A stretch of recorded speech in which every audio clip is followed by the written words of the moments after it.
Chronic दमा, chronic asthma, 30 साल पुराना 72 ईयर्स ओल्ड एज आदमी का भी मिट गया। नेचुरोपैथी में अच्छा होता है ही। थे doctor Herbert Shelton, he is American doctor. उन्होंने अभी शरीर छोड़ दिया है। वो एमडी के सिवाय उनके पास 27 डिग्रियां थी। उन्हों को काफी सालों तक जब उन्होंने एलोपैथी का प्रैक्टिस किया और उन्हें लगा कि एक छोटे से बच्चे को जुकाम हो गया था, मैंने उसे दवाई दी, उसका जुकाम मिट गया। फिर से जब थोड़े समय के बाद में फिर से आया, उसका जुकाम और बढ़ गया था, उससे हायर मैंने ग्रेड की दवाई दी, फिर जुकाम मिट गया। फिर और एर करते करते 12, 15, 17 साल के अंदर वही बच्चा मेरे नजर के सन्मुख ही उसे अस्थमा हो गया है। तो मैं उसे ट्रीट कर रहा हूं या मैं उसके डिसीज को क्रोनिक कर रहा हूं? ये एक ही आदमी लगातार इस बात को सोचा करता था और उसे रियलाइज हुआ कि हमारे मेडिकल साइंस में कुछ गलती है और हमें वो सुधारना चाहिए। 6 साल तक, 6 साल के अंदर सारे के सारे डिसीज के अंदर कोई भी दवाई के सिवाय अच्छा होता है कि नहीं, वो एज ए डॉक्टर उसने स्टडी कर दिया और अनाउंस किया 6 साल के बाद में कि कोई भी दवाई की शरीर को जरूरत नहीं है और हर बीमारी को हम बिना दवाई के ठीक कर सकते हैं। और उन्होंने अपने टेक्सास में अपना जो क्लिनिक है, 800 बेड का उनका क्लिनिक आज की तारीख में भी है। 800 बेड का क्लिनिक आज की तारीख में है। वहां से लेकर ये उपवास की थेरापी में उन्होंने 45,000 पेशेंट्स को डिफरेंट डिसीज के अंदर उपवास करा करके ठीक किया है और वो सारे के सारे अच्छे हुए हैं। प्रश्न है, उपवास करते हैं तो चक्कर आती है, तो किस विधि से उपवास करना चाहिए? 3 दिन से ज्यादा उपवास करना चाहिए नहीं, और 3 दिन से अगर ज्यादा उपवास करना है तो किसी जानकार आदमी के समझदारी के नीचे ही अगर हम उपवास करें तो अच्छा रहेगा। क्रोनिक अस्थमा, 30 साल पुराना 72 ईयर्स ओल्ड एज आदमी का भी मिट गया।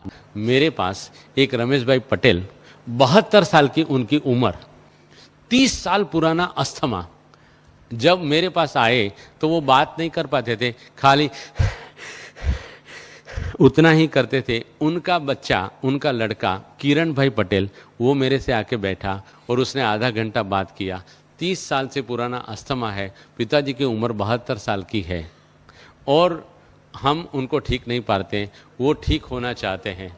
उन्होंने 1 साल और 4 महीना हमारे नेचुरोपैथी का ट्रीटमेंट किया और वो 72 साल के रमेश भाई हमारे घर पे 78 साल तक जिए और हर 6 महीने में एक बारी साइकिल लेकर के आते थे और हमारे पांव छू करके जाते थे।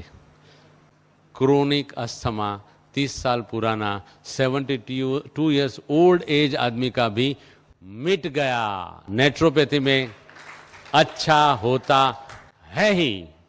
नेचुरोपैथी करने में दूध की चीज़ें छोड़ दो, हफ्ते में एक बारी खट्टा फल खाओ, बाकी वेजिटेबल सूप पियो, पत्ते गोभी, पालक और हल्दी का रस लगातार ध्यान रख करके एक समय पीते रहो। भोजन में पानी का ध्यान रखो, भोजन के बाद आराम करते जाओ। धीरे धीरे ये कफ खाली होता जाएगा। 2, 3, 4 अटैक आएंगे, उस अटैक में आप शांति रखो। अगर नहीं समझ में आए तो उस वक्त मेरे जैसे का संपर्क करो, उसमें गाइडलाइन लो। 100% अस्थमा मिट जाएगा। इस वीडियो में आपकी बीमारी को ठीक करने के लिए मात्र कुछ हिंट यानी कुछ इशारे ही दिए गए हैं।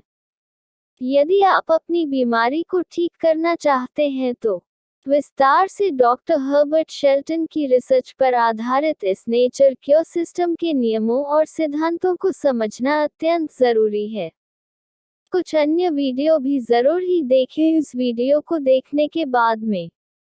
जिन्हें देखे बिना ये वीडियो अधूरा है, वो सभी वीडियो एक जगह इकट्ठे हैं, एक YouTube प्लेलिस्ट में, जिसका नाम है power of diet as natural medicine in curing diseases.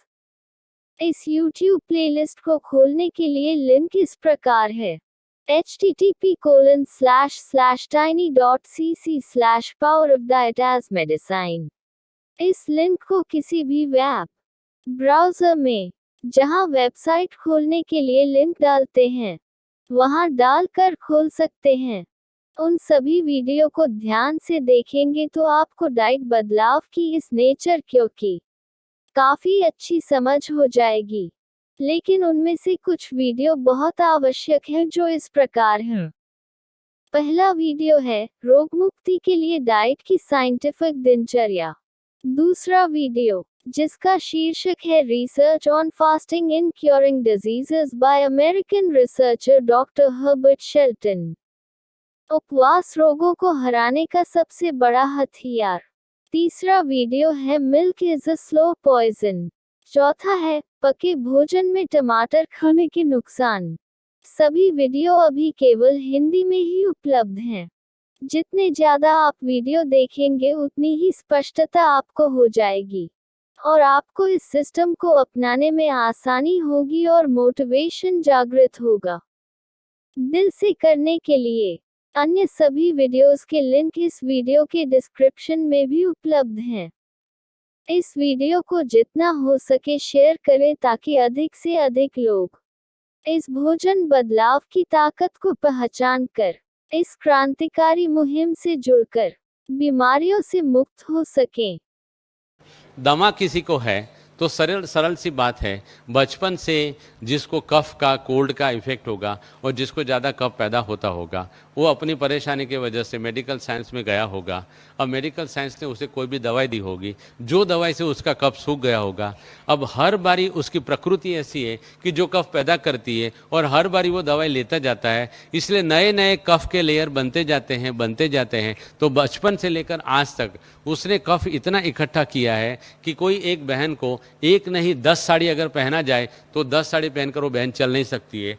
ठीक उसी तरह कफ के लेयर बचपन से लेकर आज तक इतने आपने इकट्ठे कर लिए, वो लंग्स जो है, जो इनका इनहेल एक्सेल जो पैल्पिटेशन है वो ठीक से नहीं होगा। इसलिए जो क्वांटम ऑफ एयर सिस्टम में जाना चाहिए वो नहीं जाएगा और हर बारी जितना एयर जाएगा उसमें से क्वांटम ऑफ ऑक्सीजन एब्जॉर्ब नहीं होगा तो पूरे शरीर को जितना ऑक्सीजन मिलना चाहिए वो नहीं मिल पाएगा। इसलिए ब्रेन लंग्स को ऑर्डर करेगा, अरे तुमको पता चलता है कि नहीं चलता है, मेरे को सिस्टम चलाने का है, तुम ठीक से काम करो।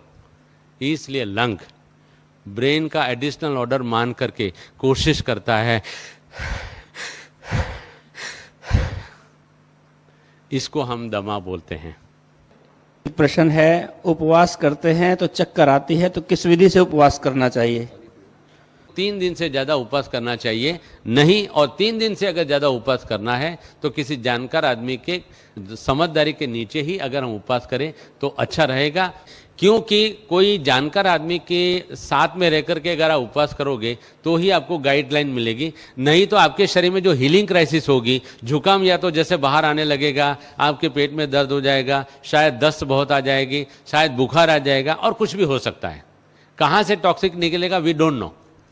अगर ऐसी कोई झंझट में आपको नहीं गिरना है तो 3 दिन से ज़्यादा उपवास करना चाहिए नहीं, और 3 दिन से अगर ज़्यादा उपवास करना है तो किसी जानकार आदमी के समझदारी के नीचे ही अगर हम उपवास करें तो अच्छा रहेगा।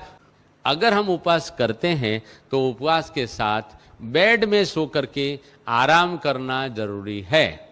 अगर आराम करेंगे तो ही उपवास का फायदा होगा। अगर हम आराम नहीं करेंगे, चलते फिरते घूमते रहेंगे तो उपवास का फायदा होगा नहीं। You know Shelton, Dr. Herbert Shelton of America?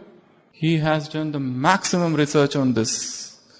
Huge number of books written in 1930s which are so relevant today. And each and every word he wrote about diet, about fasting, about food, and how he cured hundreds of patients just with raw is amazing, amazing.